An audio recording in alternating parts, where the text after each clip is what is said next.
All right, find the area of a rectangle.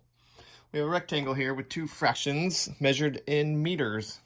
As you recall, the area of a rectangle can be found by timesing the length times the width. The length is the longer side, so the length here is going to be 3/4 of a meter. The width is the shorter side, 2/5 of a meter. So the area of this rectangle is 3/4 times 2/5. Now, we can go ahead and multiply straight across because we don't have any whole numbers.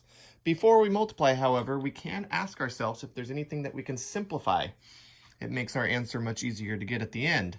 So to simplify, before you multiply, you're going to look at the diagonals, 3 and 5. The only factor they share is a 1, so we can't simplify there. If we look at the other diagonals, we have 4 and a 2, which are both even. They both share a factor of 2, so we can simplify this by dividing each of these numbers by 2. 4 divided by 2 is 2, and 2 divided by 2 is 1. So now that we simplified before we multiplied, we can multiply the numerators. 3 times 1 is 3, and 2 times 5 for the denominator is 10.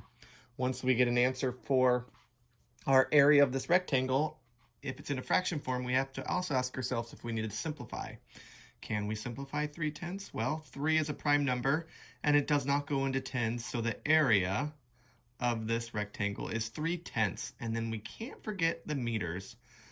When you find an answer for area, we always have to square the measurement.